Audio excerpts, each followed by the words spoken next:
Tempo certo. Aquele que semeia saiu a semear, e enquanto semeava, uma parte da semente caiu ao longo do caminho.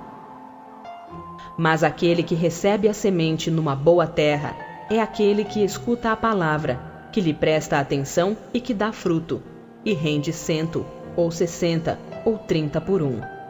Capítulo 17, item 5. Na vida não existe antecipação nem adiamento, somente o tempo propício de cada um. A humanidade em geral recebe as sementes do crescimento espiritual a todo instante.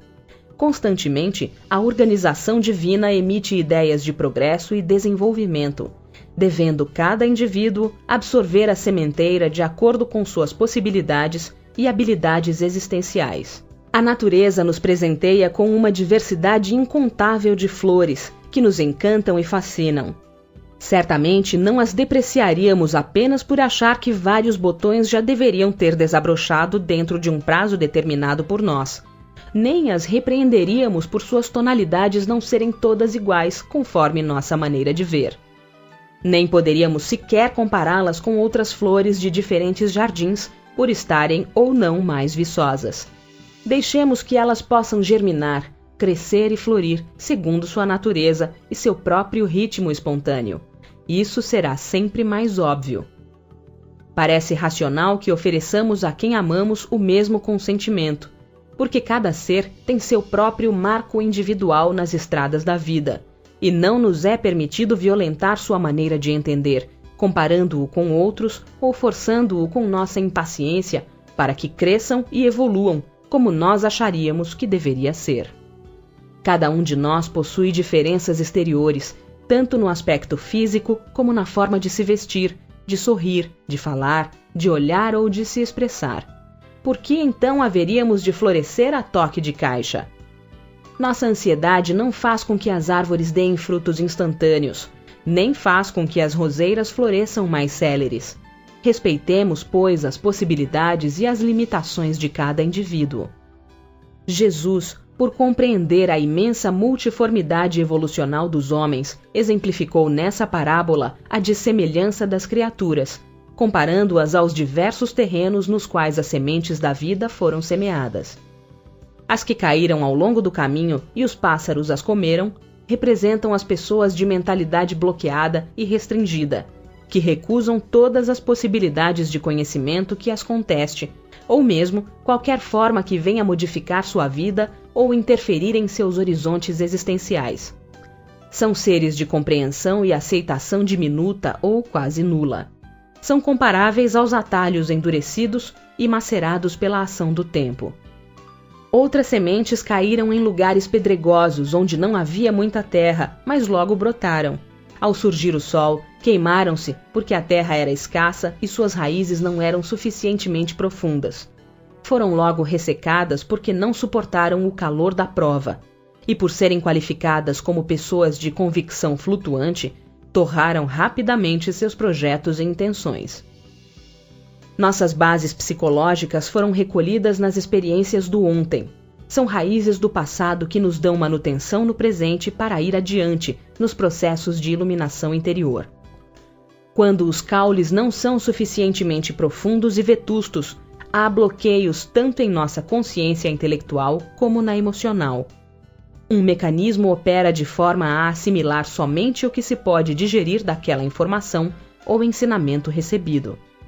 Assim, a disponibilidade de perceber a realidade das coisas funciona nas bases do potencial e da viabilidade evolutiva, e, portanto, impor às pessoas que sejam sensíveis ou que progridam, além de desrespeito à individualidade, é fator perigoso e destrutivo para exterminar qualquer tipo de relacionamento. Os espinheiros que, ao crescer, abafaram as sementes, representam as ideias sociais, que impermeabilizam a mentalidade dos seres humanos, pois no tempo do Mestre, as leis do Torá asfixiavam e regulamentavam não somente a vida privada, mas também a vida pública.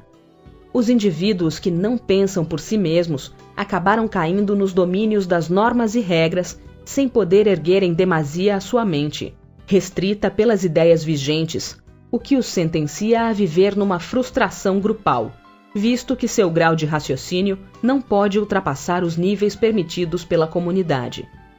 Jesus de Nazaré combateu sistematicamente os espinhos da opressão na pessoa daqueles que observavam com rigor rituais e determinações das leis, em detrimento da pureza interior.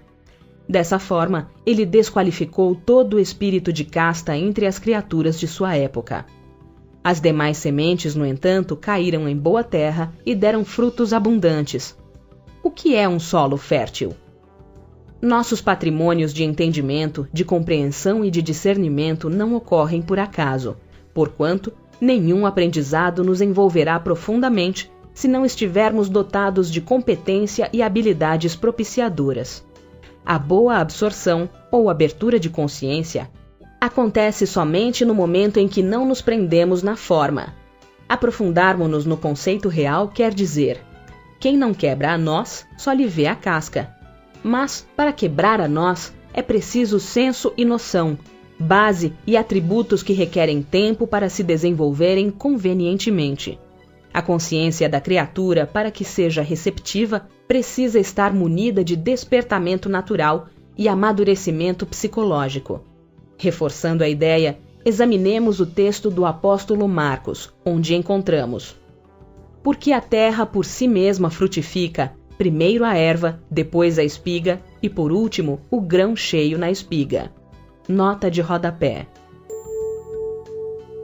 Marcos, capítulo 4, versículo 28. O mestre aceitava plenamente a diversidade humana. Ele se opunha a todo e qualquer nivelamento psicológico e, portanto, lançou a parábola do semeador, a fim de que entendêssemos que o melhor apoio que prestaríamos a nossos companheiros de jornada seria simplesmente esperar em silêncio e com paciência. Portanto, compreendamos que a nós somente compete semear, sem esquecer, porém, que o crescimento e a fartura na colheita dependem da chuva da determinação humana e do solo generoso da psique do ser, onde houve a semeadura.